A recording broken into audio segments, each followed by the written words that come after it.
رجب کا مہینہ چل رہا ہے اور اس مہینے میں آقا صلی اللہ علیہ وسلم کو معراج پر بلایا گیا۔ معراج پر بلانے کے بعد آپ کو نماز کا تحفہ دیا گیا۔ جو ہم آج 5 وقت کی نماز پڑھتے ہیں وہ معراج پر ہی آپ کو اس کا تحفہ ملا۔ رجب کا مہینہ ہے، حرمت والا مہینہ ہے، اسی کو لے کر مفتی سلمان اظہری صاحب نے بہت ہی شاندار بیان دیا ہے۔ یہ بیان ہم لوگوں کو ضرور سننا چاہیے کہ ہم پر نماز کیسے فرض ہوئی اور آقا صلی اللہ علیہ وسلم معراج پر تشریف لے گئے تو اس وقت کیا واقعہ پیش آیا۔ چلیے سب سے پہلے مفتی سلمان اظہری کا یہ بیان سنتے ہیں اور اپنے قلب میں سکون حاصل کرتے ہیں۔ ویڈیو کلپ آپ کی اسکرین پر۔ حقیقت میں آپ کو بتاؤں، معراج کا واقعہ سنتے آتے ہیں ہم بچپن سے، اور پھر ہم اس کو دہراتے بھی ہیں اس لیے کہ بچے جوان ہو رہے ہیں، جوان بوڑھے ہوتے جا رہے ہیں، اور حالات ایسے کہ روز روز نئی تحقیقات اور نئی نئی افواہیں، کسی کی طرف سے اعتراض، کسی کی طرف سے شک ڈالنا، لیکن یہ محفلیں ہر سال آتی ہیں اور ہمارے ذہنوں سے شک کے غبار کو دور کر کے یقین پیدا کرتی ہیں، اور ہم اپنے بچوں میں یہ عقیدہ ٹرانسفر کرتے جائیں گے اور یہی بات بتاتے جائیں گے اپنے بچوں کو کہ نبی پاک صلی اللہ تعالی علیہ وسلم کی معراج یہ صرف اور صرف ایک واقعہ نہیں ہے، ایک کسوٹی ہے پہچاننے کی، ایک کسوٹی ہے پہچاننے کی۔ مانتے ہو کہ نہیں مانتے ہو یہ دیکھا جائے گا، کیونکہ میرے آقا صلی اللہ تعالی علیہ وسلم کو اللہ نے بہت ساری خصوصیات عطا کی، سب حضور نے قوم میں نہیں بتائی۔ حضور کو بہت کچھ عطا کیا گیا ہے، سب امت کے سامنے میرے آقا نے نہیں بتائی، لیکن معراج کا سفر حضور کر کے آئے، بتانا کیا ضروری تھا؟ حضور کو اللہ نے نوازا ہے، نبی پاک صلی اللہ تعالی علیہ وسلم کو قرب میں بلایا ہے، ساری نعمتیں اللہ نے اپنے حبیب کو عطا کی، لیکن آ کر کے میرے آقا نے امت کے سامنے رکھا کیوں، بتایا کیوں؟ اسی لیے کہ اب دیکھا جائے گا مومن کون ہے، منافق کون ہے، یہ بتانا حضور پاک صلی اللہ تعالی علیہ وسلم کی سنت ہے۔ اور جو آج بھونکتے ہیں ان مولویوں کو میں کہتا ہوں، حضور نے معراج کا واقعہ خود بیان کیا، آج تک سنیوں کی مجلس سے جو جو عالم بیان کرتا ہے وہ میرے مصطفیٰ کی سنت پر عمل کرتا ہے۔ معراج کا واقعہ بیان کرنا خود میرے آقا صلی اللہ علیہ وسلم کی سنت مبارکہ ہے، ہم اس عظیم سنت کو زندہ کرنے آئے ہیں۔ میرے عزیزوں، معراج کا سفر جو ہے وہ حقیقت میں ایک معجزہ ہے، وہ ایک معجزہ ہے۔ معجزہ کسے کہتے ہیں؟ یہاں پر بہت ساری مجھے آج بحث کرنی ہے علمی اعتبار سے، دلائل کی روشنی میں، لیکن اس سے پہلے مختصر انداز میں واقعہ معراج کو عرض کیے دیتا ہوں۔ معراج کا سفر پہلے سن لیتے ہیں اور اس پر آنے والے اعتراضات، چاہے وہ جدید ٹیکنالوجی کے دور میں سائنس کے اعتبار سے کوئی یا کسی بھی اپنی من گھڑت تعویلات کی بنیاد پر اعتراض کرتا ہے تو ہم اس کا شافی و کافی جواب رکھتے ہیں۔ الحمدللہ نبی پاک صلی اللہ تعالی علیہ وسلم کے اعلان نبوت کے بعد مسلسل کفار و مشرکین کی طرف سے تکلیفیں بڑھتی جاتی تھیں، ہر دن ایک نیا فتنہ، ہر دن صحابہ کی آزمائش۔ نبی رحمت صلی اللہ تعالی علیہ وسلم کو کس طرح کی اذیتیں دی گئی، بائیکاٹ کیا گیا، سوشل بائیکاٹ کیا گیا، نبی پاک صلی اللہ علیہ وسلم کے غلاموں کو مارا گیا، قتل کیا گیا، شہید کیا گیا، سب دیکھا۔ نبی پاک صلی اللہ تعالی علیہ وسلم نے اعلان نبوت کے 10ویں سال کے بعد غمگین تھے، آپ کا قلب اطہر غمگین تھا۔ اللہ رب العزت نے یہی 26ویں رجب کا دن گزار کر کے جو 27ویں شب آئی، جبرائیل امین کو بھیجا کہ جاؤ میرا محبوب کبیدہ خاطر ہے، میرا محبوب غمگین ہے، میں محبوب کو دنیا کی نہیں اپنے قرب کی لذتیں دینا چاہتا ہوں۔ ہم اور آپ پریشان ہوتے ہیں تو ہمارے دل کو بہلانے کے لیے کئی جگہ ہیں، کوئی پہاڑ کے اوپر جائے، کوئی سمندر کے کنارے جائے، کوئی باغیچے میں چلا جائے، یہ ہمارے اور تمہارے دل بہلانے کی جگہ ہو سکتی ہیں، لیکن اللہ کا محبوب جب غمگین ہو تو اس رسول کو دل بہلانے کے لیے اللہ نے دنیا کے کوئی مقامات نہیں رکھے، فرمایا سیدھے محبوب کو بلاؤ اور جنت کی سیر کراؤ اور عرش و کرسی لوح و قلم دکھاؤ، اور پھر لامکان کی سیر کے بعد رب ذوالجلال کے قرب کی لذتیں دی جائے۔ میرے آقا صلی اللہ تعالی علیہ وسلم کو کس طرح بلایا گیا؟ ہم اور آپ اگر دوست ہیں، بلانے کے کئی طریقے ہیں، میں خط بھیج کر کے بلا سکتا ہوں آپ کو، ٹیلی فون کر کے بلا سکتا ہوں، میسج دے کر کے بلا سکتا ہوں، یہ ایک بلانے کا ایک طریقہ یہ ہے۔ یا تو پھر آپ کو بلانے کے لیے بہت اعلیٰ محبت کا تقاضا یہ ہوتا ہے کہ اعلیٰ محبت کا تقاضا اپنی طرف سے کسی ایک کو قاصد بنا کر بھیجوں، اپنا معتمد کوئی ہو اسے قاصد بنا کر بھیجوں اور کہوں کہ آ جائیے آپ تشریف لائی. یہ عزت کا اعلیٰ درجہ ہوتا ہے. اور اس سے بھی اعلیٰ درجہ یہ ہوتا ہے کہ چل کر نہ ہو، میں سواری بھی میں ہی بھیجتا ہوں. یہ محبت کا اعلیٰ درجہ ہوتا ہے. رب تبارک و تعالیٰ معراج کی رات جب اپنے محبوب کو بلایا، ویسے تو قرآن کی آیتیں ڈائریکٹ اتر رہی تھی، اللہ تبارک و تعالیٰ وہی فرما دیتا محبوب آ جاؤ میرے پاس. نہیں، عظمت اور محبت کا تقاضا یہ تھا، کائنات میں فرشتوں میں سب سے اعلیٰ جو ملأ اعلیٰ میں فرشتہ ہے وہ سید الملائکہ جبرائیل امین کو بھیجا گیا. جبرائیل امین کو بھیجا گیا اور ساتھ میں براق سواری کو بھی بھیجا گیا. محبوب میرا جبرائیل کے اٹھانے کے بعد براق پر سواری کرتے ہوئے آئے، ورنہ میرے آقا صلی اللہ علیہ وسلم کو براق کی بھی ضرورت نہیں تھی، براق سواری کی بھی ضرورت نہیں تھی، کیونکہ براق ایک سواری ہے. آخر میں آپ معراج کے واقعے میں سنیں گے براق سواری بھی ایک جگہ جا کر کے رک گئی، اس کی لمٹ ختم ہو گئی. اس کے بعد کون چلا؟ سدرا سے بھی آگے کون گیا؟ جبرائیل امین سے پوچھو. وہاں سے بھی آگے کون گیا؟ ضرورت نہیں تھی، لیکن یہ عظمت ہے، یہ عزت ہے. حضور پاک صلی اللہ تعالی علیہ وسلم سے اللہ تبارک و تعالی جو محبت فرماتا ہے اس محبت کا تقاضا ہے. اب نبی پاک صلی اللہ علیہ وسلم کی حدیث سنتے ہیں. حضور نے خود فرمایا، میں حتیم حرم میں یا حرم کا جو حصہ ہے مطاف، وہاں پر حضور صلی اللہ تعالی علیہ وسلم آرام فرما رہے تھے. جبرائیل امین رات کے وقت آئے، 3 مرتبہ حضور پاک صلی اللہ علیہ وسلم کے پاس ہوا ہے، اور تیسری مرتبہ حضور صلی اللہ تعالی علیہ وسلم جب بیدار ہوئے تو عرض کیا کہ آقا رب ذوالجلال آپ کو اپنے جلوہ خاص میں دعوت دے رہا ہے، آپ چلیں سفر پر.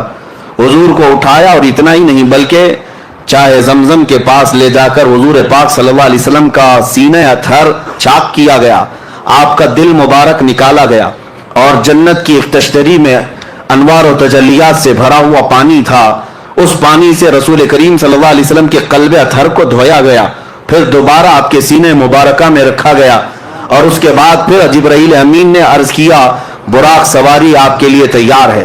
نبی پاک صلی اللہ تعالی علیہ وسلم جب براق کے پاس گئے، یہ سواری نہ پہلے آپ سے کسی کو دی گئی اور نہ قیامت تک کسی کو دی جائے گی. وہ رسول کریم صلی اللہ علیہ وسلم کا خاصہ ہے.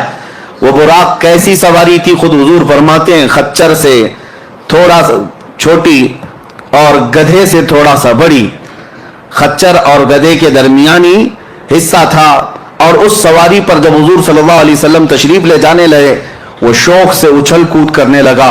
جبرائیل امین علیہ الصلوۃ والتسلیم نے ارشاد فرمایا براق تجھے معلوم نہیں سید الانبیاء تجھ پر سواری کر رہے ہیں. براق نے یہی کہا کہ اسی شوق میں اور اسی مست و شادمانی میں رقص کنا ہوں. اور نبی پاک صلی اللہ علیہ وسلم اس پر جب سوار ہوئے تو اس براق کی تیز رفتاری کا عالم یہ تھا، جہاں تک نظر پڑتی ہے اس کا پہلا قدم ہوا کرتا. اب وہ سواری سے میرے آقا صلی اللہ تعالی علیہ وسلم نکلے، اور آپ کے سفر کی جو پہلی منزل تھی وہ بیت المقدس. تقریباً مکہ مکرمہ سے بیت المقدس کا سفر 1400 کلومیٹر کے فاصلے پر ہوتا ہے، 1400 یا 1500 اس وقت کے میل کا حساب جو بتایا گیا ہے. عزیزان گرامی، جب رسول کریم صلی اللہ تعالی علیہ وسلم وہاں پر تشریف لے گئے، میں ایک ایک چیز پر آپ توجہ دیں. جبرائیل امین دروازے کے باہر کھڑے ہو گئے اور حضور صلی اللہ علیہ وسلم اپنی سواری سے اترے. حضور فرماتے ہیں بیت المقدس کا دروازہ کھلا ہوا تھا، باب محمد اس کو کہا گیا، باب محمد کھلا ہوا تھا. رات کے وقت، کتنی رات گزری یہ پتہ نہیں، لیکن رات کے وقت مسجد کا دروازہ کھلا ہوا تھا. باہر پتھر لگے ہوئے تھے. جبرائیل امین نے ایک پتھر نے اپنی انگلی سے سوراخ کیا اور براق سواری کے رسی کو وہاں پر باندھ دیا، جیسے گھوڑے کو باندھا جاتا ہے.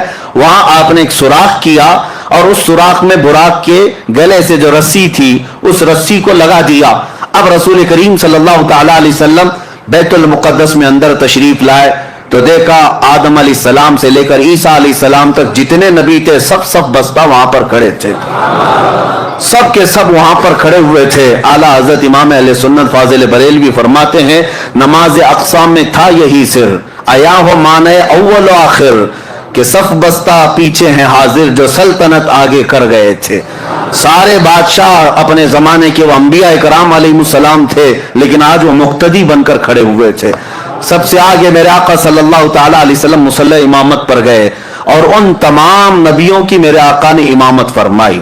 وہ کون سی نماز تھی؟ معراج کی شب حضور صلی اللہ علیہ وسلم نے جو انبیاء کو پڑھائی, یہ نماز امتیوں کی نمازوں کی طرح نہیں ہے, وہ نبیوں کے لیے خاص نماز تھی. اس جماعت کا امام بھی خاص تھا اور مقتدی بھی خاص تھے. اس نماز کے بعد ایسا ہی نہیں ہے کہ نماز ہو گئی, بلکہ اولو العزم جتنے انبیاء کرام مرسلین اعظام تھے, ان سب نے حضور صلی اللہ تعالی علیہ وسلم کی تعریف میں قصیدے سنائے. حضرت ابراہیم علیہ السلام نے میرے آقا صلی اللہ علیہ وسلم کی تعریف سنائی, حضرت موسیٰ علیہ السلام نے تعریف سنائی, حضرت اسماعیل علیہ السلام نے تعریف سنائی.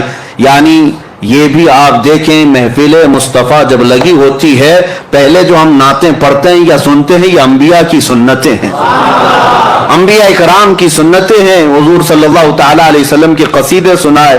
پھر نبی پاک صلی اللہ تعالی علیہ وسلم بیت المقدس سے نکلتے ہیں. یہ سفر میں پورے معراج کے سفر کو 3 مرحلوں میں بتاتا ہوں. 3 مرحلے, 3 سٹیپ. پہلا مرحلہ مسجد حرم سے بیت المقدس تک, اور دوسرا مرحلہ یہاں سے شروع ہوتا ہے اب آسمانوں کا. یہاں سے نبی پاک صلی اللہ تعالی علیہ وسلم آسمانوں کی طرف نکلے. اب آسمانوں کا سفر, پہلے آسمان پر گئے, دروازہ ہے آسمان میں, جبرائیل امین نے دروازے کھولنے کا حکم دیا. دربان نے پوچھا کون ہے؟ کہا محمد عربی صلی اللہ تعالی علیہ وسلم آئے ہوئے ہیں. دروازہ کھول دیا گیا. پہلے آسمان پر جب گئے, وہاں حضرت آدم علیہ السلام سے میرے آقا کی ملاقات ہوئی. وہاں پر ملاقات کے بعد دوسرے آسمان پر حضور صلی اللہ علیہ وسلم تشریف لے گئے. یہ ایسا نہ سمجھے کہ ایک گیٹ سے دوسرے گیٹ جا رہے ہیں. ایک آسمان سے دوسرے آسمان کا سفر رسول کریم صلی اللہ علیہ وسلم کی احادیث کی روشنی میں 500 سال کی مسافت کا ہے, 500 سال کی مسافت کا. اور وہ میرے آقا صلی اللہ تعالی علیہ وسلم دم زدن میں طے کرتے چلے گئے. یہ کیسے ہوا اور کیسے ممکن ہو سکتا ہے, اس پر ہم بعد میں بحث کرتے ہیں. دوسرے آسمان پر جب نبی پاک صلی اللہ علیہ وسلم تشریف لے گئے, وہاں پر بھی دروازہ کھولا گیا. دوسرے آسمان پر عیسیٰ علیہ السلام اور یحییٰ علیہ السلام سے ملاقات ہوئی. تیسرے آسمان پر گئے رسول کریم صلی اللہ تعالی علیہ وسلم, وہاں حضرت یوسف علیہ السلام سے ملاقات ہوئی. چوتھے آسمان پر گئے, نبی پاک صلی اللہ تعالی علیہ وسلم کی وہاں پر ملاقات حضرت ادریس علیہ السلام سے ہوئی, حضرت ہارون علیہ السلام سے. پانچویں آسمان پر حضرت ادریس علیہ السلام سے ملاقات ہوئی. چھٹے آسمان پر اولو العزم پیغمبروں میں سے سیدنا کلیم اللہ موسیٰ علیہ السلام سے ملاقات ہوئی. ان کے بعد پھر 7ویں آسمان پر پہنچے. ہر آسمان کی شکل الگ, ہر آسمان کی حیت الگ, ہر آسمان کے دروازے الگ, ہر آسمان میں فرشتے بھی الگ. 7ویں آسمان پر جب گئے, نبی پاک صلی اللہ علیہ وسلم نے دیکھا ابو الانبیاء حضرت ابراہیم علیہ السلام وہاں پر تھے. ان سے ملاقات ہوئی. نبی پاک صلی اللہ تعالی علیہ وسلم نے سب سے ملاقاتیں کی, سب سے بات چیت بھی فرمائی. اور اس کے بعد سدرۃ المنتہا پہنچے. سدرۃ المنتہا کیا ہے؟ ایک بیری کا درخت, ایک ایسا درخت جس کی لمبائی چوڑائی کو تم تصور میں بھی نہیں لا سکتے, تصور میں بھی نہیں لا سکتے. یہ پوری دنیا اس کے ایک پتے کے برابر بھی نہیں, پوری دنیا اس درخت کے پتے کے برابر نہیں. سدرۃ المنتہا وہ ایک جھاڑی ہے جس کے ارد گرد اللہ کے تمام فرشتے ہیں. سدرۃ المنتہا یہ جبرائیل امین علیہ الصلوۃ والتسلیم کا آخری مقام ہے. وہاں پہنچنے کے بعد اب جتنے فرشتے اللہ تعالیٰ کے ہیں سب ہجوم در ہجوم آنے لگے. اور یہ حدیث پاک میں ہے, سارے فرشتے آ کر اللہ رب العزت کی بارگاہ میں عرض کرنے لگے, اے مولا آج تیرا محبوب تیرے قرب کے اور تیرے وصال کی لذتیں پانے کے لیے سفر معراج پر آیا ہے. اس سے بہتر موقع ہمیں نہیں ملے گا, ایک بار تیرے حبیب کے دیدار کا موقع عطا کیا جائے. اللہ رب العزت کی طرف سے ملائے اعلیٰ تمام فرشتوں کو اجازت دی گئی. حضور صلی اللہ تعالی علیہ وسلم ارشاد فرماتے ہیں, میں سدرۃ المنتہا کے پاس تھا, فرشتے ہجوم در ہجوم آتے اور زیارت کرتے, درود پڑھتے اور نکلتے چلے جاتے.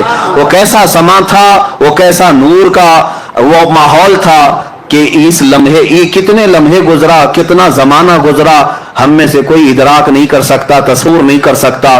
سدرۃ المنتہا کے سفر کے بعد یہ دوسرا مرحلہ ختم ہوا، یہ سیکنڈ اسٹیپ، 3 اسٹیپ میں بتا رہا ہوں۔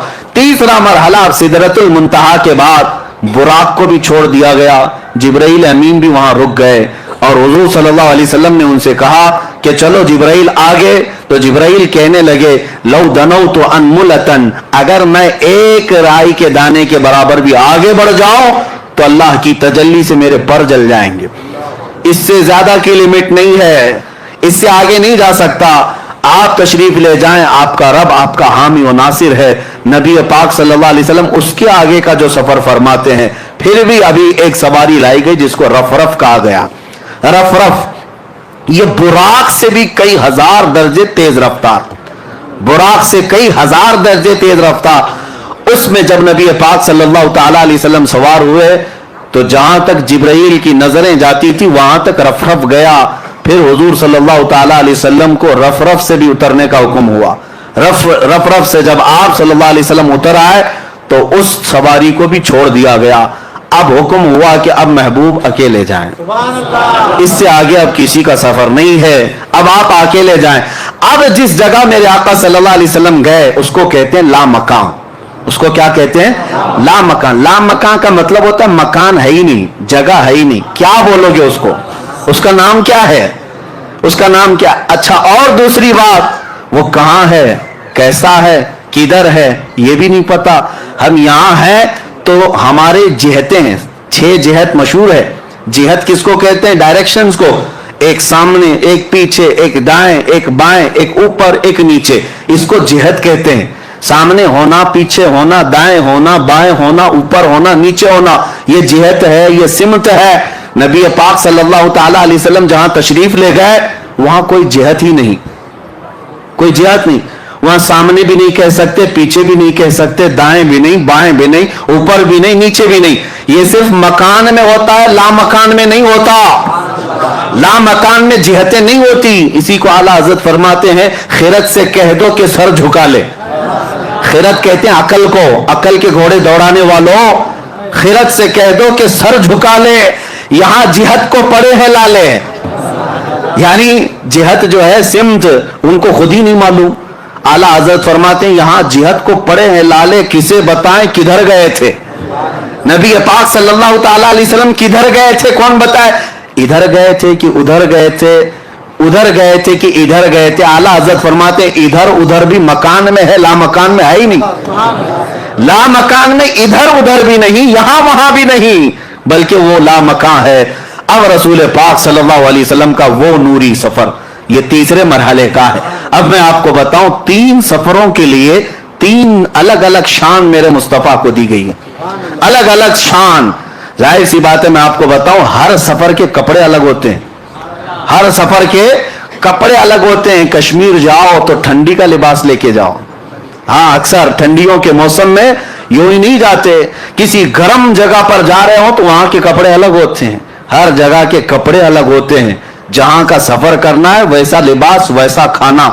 اب نبی پاک صلی اللہ تعالی علیہ وسلم کے اس سفر میں ائمہ کرام نے فرمایا پہلا سفر جو تھا وہ عالم بشریت کا تھا، مسجد حرم سے مسجد اقصی تک یہ عالم بشریت کا سفر تھا، بشریت کا۔ اور اب سے یہاں سے بیت المقدس سے سدرۃ المنتہا تک نبی پاک صلی اللہ علیہ وسلم کی نورانیت کا سفر تھا، اور سدرۃ المنتہا سے عرش الہی اور لامکاں کا سفر حقیقت محمدیہ کا تھا۔ اب اس حقیقت محمدیہ کو کوئی پہچان نہیں سکتا۔ بشریت بھی میرے آقا میں ہے، نورانیت بھی میرے آقا میں ہے، اور حقیقت بھی میرے آقا میں ہے، اور ہر جگہ کا لباس الگ ہے، اور ہر جگہ کی معراج ہوئی۔ ہر جگہ کی معراج کسے کہتے ہیں؟ عروج کو، بلندی کو۔ ہر جگہ وہ چیز میرے آقا کو دی گئی جس کو عام انسان کر ہی نہیں سکتا، عام انسان کر ہی نہیں سکتا۔ بشریت میں میرے آقا کو ایسا لے جایا گیا کہ مسجد حرم سے مسجد اقصی تک کا سفر کتنے چھوٹے لمحے میں کرایا گیا۔ کیا کوئی یہ بشر کر سکتا ہے؟ یہ عالم بشریت کی معراج تھی، اور یہ بھی معجزہ ہے۔ اب بیت المقدس سے سدرۃ المنتہا کا سفر یہ نورانیت کا سفر ہے، اور وہ سفر بھی کوئی فرشتہ بھی نہیں کر سکتا۔ وہ نبی پاک صلی اللہ تعالی علیہ وسلم کو معراج دی گئی۔ اب سدرۃ المنتہا سے